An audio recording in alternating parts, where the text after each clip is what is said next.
All right, welcome. I'm just going to walk you through a little tool that I made for viewing Cognos server logs. By Cognos server logs, I mean Cognos server logs that are literally named cognosserver.log. This tool doesn't work for any other type of Cognos logs because I didn't make it for that. And I threw this tool together in less than a day, so it's not like a commercial caliber piece of software. I had to do some troubleshooting for a Cognos log, and the log file was just too hard to look at as plain text.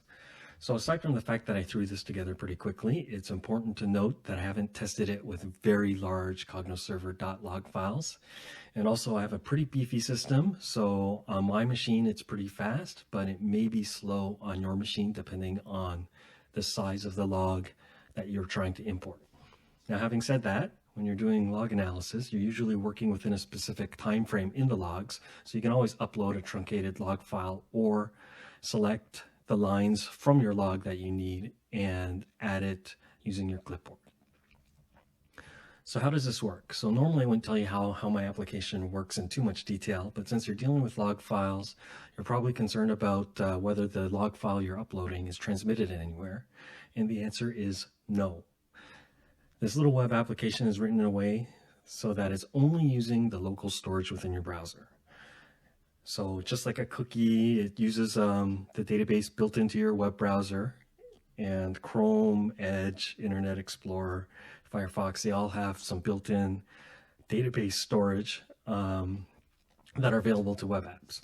So this web application is a static website hosted at GitHub, so no log data is being sent to any server. So if you want to wipe your data, you can go into your browser settings and clear the browser data, or you can use the web application itself, and I'll show you how to delete your local data. Okay, so let's start with the big problem.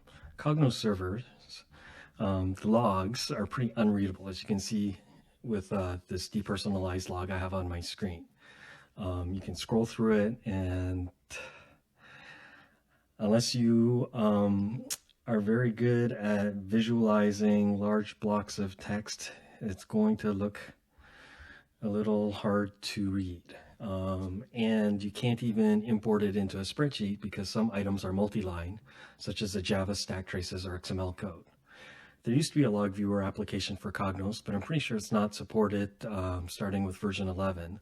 So for an analysis that I had to do, I got pretty frustrated, so I built this little tool so that I wouldn't have to struggle with log analysis anymore.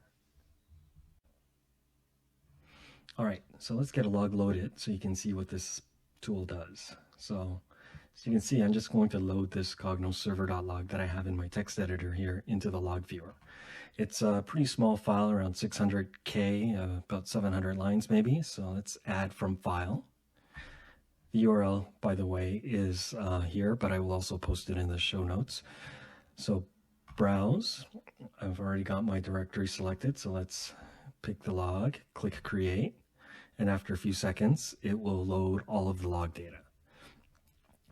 As you can see, there are a lot of errors, and if I scroll down further enough, you'll notice that they're also color-coded, and it's a lot easier to read than this. So by default, it'll name the Cognos server log, but let's just rename it by double-clicking it. Select all, log analysis demo.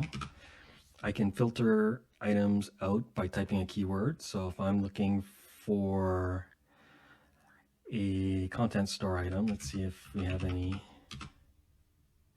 and hit enter. And now you can see any entries that contain the word content are showing up on my screen. So notice there are three checkboxes here: show errors, show warnings, and show info. If info isn't very useful for you and you're doing analysis, you probably just want to tick that, and all the info disappears off the screen. So now I only see errors and warnings. I don't think I have any warnings in this log file, so you won't see those, but those are usually color-coded as yellow. If there is an XML file for that log entry, or not a file, but XML code, you can click on this little item here, and it will show you in a better formatted XML so you can see what's going on if you need to do that. Generally speaking, for most of the troubleshooting I do, I don't need to do that. But if I also want to see the raw log line, I just click here and I can see the entire raw log entry unformatted as it would appear in the file.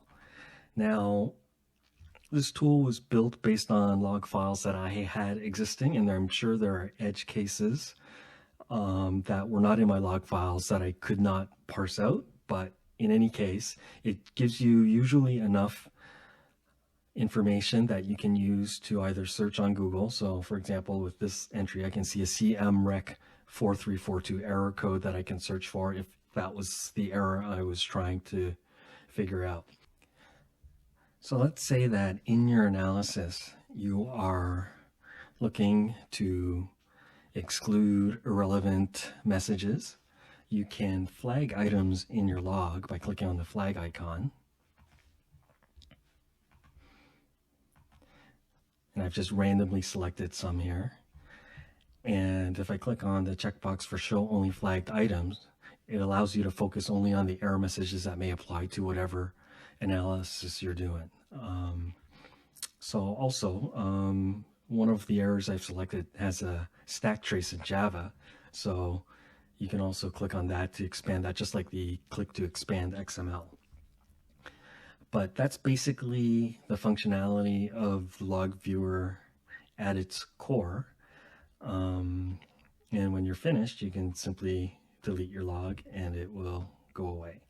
Now, let's say we wanted to do a more targeted analysis. So if I select some lines from the text file here, let me jump to the beginning of a line here.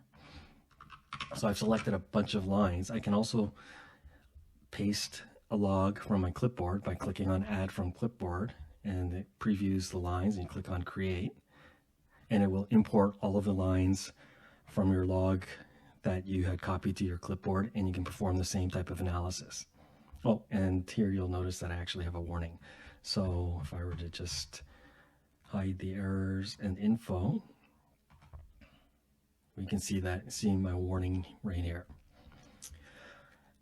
There is a tool setting. So going back to when I said that none of the data is stored on a server, if you're familiar with the web browser's developer tools, I'll pop them up right now. And everything is stored in something called indexed.db that you can delete the data for this URL for the github.io. But instead of having to know all of that detail, I've created a tool section where you can back up your data, which will save a raw dump to your disk, or just delete all your local data, and boom, you have no data. But that's basically the logging tool in a nutshell. So what it does, in a recap, is it lets you take a cognosserver.log file. Best to use an excerpt. If you load a multi-megabyte or even like a gigabyte sized file, your browser, depending on how fast your machine is, may struggle with that volume of data. It will let you go through and filter out the errors and information messages in your log and filter them or flag them as you see fit while you're doing your analysis, so that you can search the internet for error messages. You can give IBM support the necessary information you may need for opening up a ticket, or it may just give you the clues to solve your problem. Hope you enjoyed this demo. Thanks a lot.